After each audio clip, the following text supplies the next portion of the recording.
of my job. Feeding them does not make them calm and happy like you think. It creates a feeding frenzy. When I feed them, it is literally the last thing I do for the day. Then I go home and I'll come back in here, so I'm going nuts.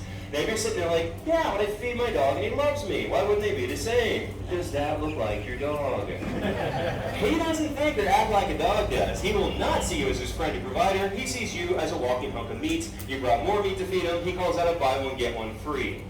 Now, then people are like, yeah, but if you just keep them well fed, they won't bite because they're not hungry, right? They're going to stop eating when they're full? Oh, sure. They stop eating when they're full just like people do. You don't. I don't. Neither does he. Why would we expect him to do the thing that we don't do, right?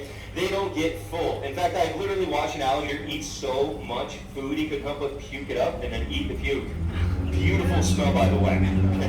So no, you cannot feed him beforehand and make him nice. That is not real. Now, when he first comes in from the wild, he's very defensive. He's going to try to kill me, so he thinks I'm going to kill him. He's afraid of me, and he defends himself out of fear. Now, once I realize I'm not going to hurt him, we do an animal-friendly show, he's actually a lot more calm, relaxed. He tolerates a lot of this because he knows I'm not going to hurt him.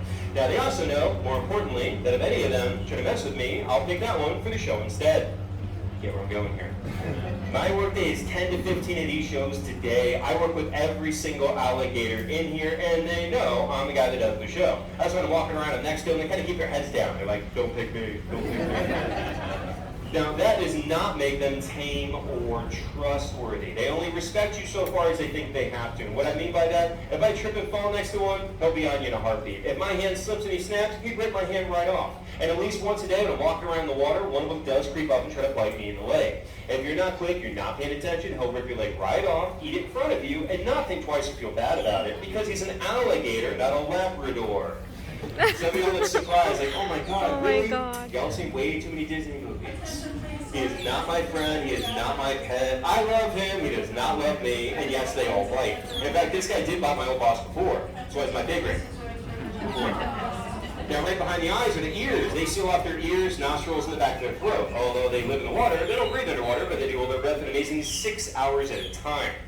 Now, take a look at his neck, too. You guys see he's got like a fat neck there? He's got looks like chubby cheeks around his neck. Yeah, that's not fat around his neck. That whole big old bulge right there is the jaw muscle. That's what gives him all that crushing power, right? Now, like, give me the strongest guy, make a bicep. What do you get, like 3-4 pounds? This dude's got like 30 pounds of muscle there for closing. That's how he grabs your arm. I don't care if you're the strongest man in the world, and he'll break your arm.